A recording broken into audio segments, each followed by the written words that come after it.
Le lapin fait partie de l'ordre des lagomorphes. Les lagomorphes sont un groupe qui comprend des centaines d'espèces connues et on y retrouve trois familles. Les eucotonidés, les pikas, les prolagidés, une espèce éteinte, et les léporidés, les lièvres et les lapins. Le lapin domestique répond au nom d'Oryctolagus cuniculus. Il existe de multiples races de lapins, plus d'une soixantaine, sélectionnées par l'homme au fil du temps de sa domestication. On a les races géantes, à plus de 5 kg, les races moyennes, entre 2 et 5 kg, et les petites races, en dessous des 2 kg. Le lapin est une proie, adaptée à la fuite et à la multiplication de son espèce, qui sont les deux grands piliers de sa survie dans le monde sauvage. On va voir ensemble ses caractéristiques générales. On abordera certains détails dans d'autres vidéos un petit peu plus spécifiques. Son squelette est léger, les os sont fins et cassent donc plus facilement. Il représente environ 7 à 8% du poids, alors que celui des chiens et des chats représente 12 à 13% du poids. Sa température rectale, normale au repos, est de 38 à 39,5 degrés. Sa fréquence cardiaque est élevée, entre 130 jusqu'à plus de 300 battements par minute, et sa fréquence respiratoire entre 30 et 60 mouvements par minute. Le volume sanguin d'un lapin moyen est d'environ 60 ml de sang par kilo. C'est un mammifère plantigrade, donc il marche sur la plante de ses pattes et non seulement sur ses doigts. Ses membres postérieurs sont puissants, allongés et adaptés à la course et au saut. Ses membres antérieurs, eux, sont plus courts et ne permettent pas d'attraper la nourriture, contrairement aux rongeurs. Il possède 5 doigts aux pattes avant et 4 doigts aux pattes arrière. Il n'a pas de coussinet pour protéger ses pattes quand il marche dessus, mais il a une fourrure épaisse qui fait office de matelas protecteur. Dans certains cas, ces zones perdent leurs poils et on a alors une pododermatite qui apparaît. Le lapin possède 28 dents, dont 3 paires d'incisives, alors que les rongeurs en possèdent 2, et 22 prémolaires et molaires qu'on appelle dents jugales parce qu'il n'y a pas vraiment de différence anatomique entre elles. Il en a 6 en haut, les maxillaires, et 5 en bas, les mandibulaires. Il y a 2 grandes incisives en haut et 2 grandes incisives en bas, mais également 2 petites incisives en haut, derrière les grandes. Toutes les dents du lapin poussent tout le long de sa vie, d'où l'importance de les user en mangeant des herbacées.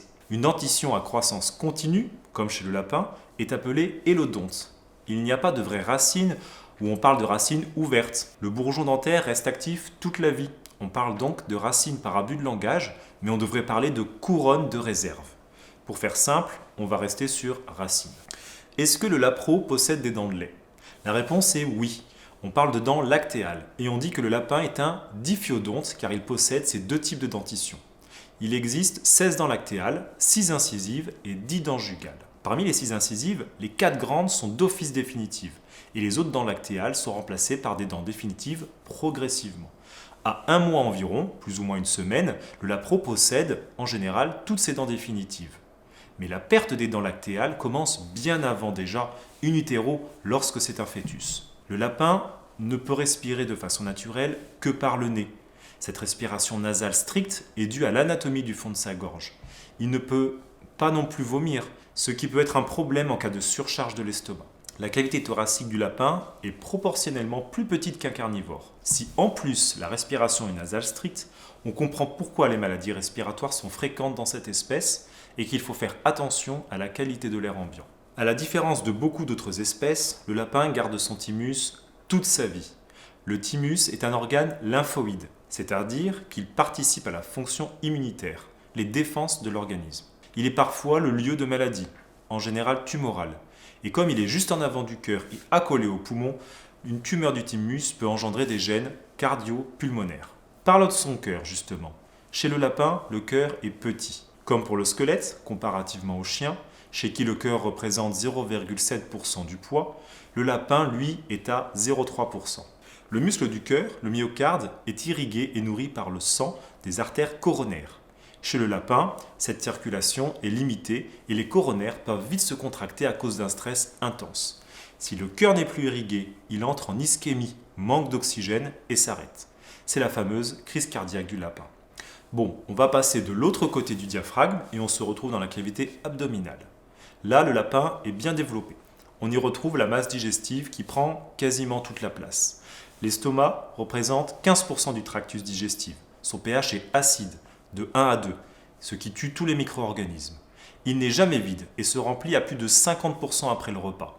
Sa paroi est fine et n'est pas fait pour se dilater intensément, d'où les stases gastriques lorsqu'il est en surcharge. L'intestin grêle est à 12% environ, un peu plus court que d'autres espèces. Et le gros intestin, le cécum et le côlon, représentent 70% du tube digestif. Le cécum est le lieu de base de la digestion du lapin. Le lapin pratique la cécotrophie, c'est-à-dire qu'il produit deux types de crottes. Les crottes dures, les véritables excréments, et les crottes molles, les cécotrophes, qu'il réingère à la sortie de l'anus. Le cécum est large, il est massif, avec une flore complexe. Il y a beaucoup de réactions chimiques qui produisent une multitude de nutriments qui sont indispensables au lapin. Quand le lapin ne mange pas une nourriture adaptée, ces phénomènes peuvent se perturber et on peut avoir des dérives de la flore, des ralentissements du transit, voire des arrêts du transit, des développements anormaux de certaines bactéries ou d'autres micro-organismes, des productions anormales de gaz qui ne se résorbent pas. Le tube digestif du lapin est complexe et efficace, mais cette complexité peut perdre son équilibre et là, on se retrouve avec des anomalies douloureuses, des troubles parfois graves qui dans certains cas aboutissent à la mort du lapin. Il reste ensuite le foie, en gros 5 lobes. Un droit, deux gauches, un caudé, un carré. Le lobe caudé, chez le lapin, est attaché finement et il peut se déplacer et même se tordre. On parle de torsion de lobe hépatique, ce qui est douloureux et entraîne une nécrose du lobe, car sa vascularisation est comprimée. Le foie du lapin est très actif pour la digestion, et plus qu'un chien d'un gabarit équivalent. Un lapin de 2 kg peut par exemple produire jusqu'à 1/4 de litre de bile par jour. Le pancréas est assez diffus chez le lapin, avec un seul canal pancréatique. Il participe aussi à la digestion. La rate. Le lapin a une rate qui est petite. La rate est comme le thymus, un organe lymphoïde, et donc participe aussi à l'intégrité du système immunitaire. Les intestins ont aussi des zones qui font partie du système lymphoïde, comme les amygdales, qui sont un exemple de tissu lymphoïde qu'on retrouve dans le fond de la gorge. Le tissu lymphoïde associé aux muqueuses est présent pour faire barrière aux germes qui sont contenus dans le tube digestif. Et chez le lapin, le tissu lymphoïde intestinal représente plus de 50% du tissu lymphoïde total. Donc la rate est petite et ça s'explique comme ça. Les reins, chez le lapin, on retrouve des reins assez classiques. Le rein droit est plus haut que le rein gauche, comme beaucoup, mais chez lui, l'urine est la voie majeure d'élimination du calcium alimentaire. La plupart des mammifères éliminent le calcium à raison de 2% dans les urines. Le lapin, lui, c'est à 45 voire 60%. La quantité de calcium excrétée est corrélée à la teneur en calcium qu'on retrouve dans le sang.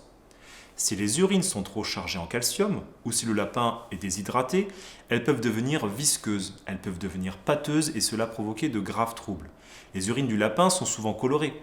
Ça varie du blanc, de l'orange, du rosé, couleur rouille, jaune foncé, jaune clair, jaune très clair.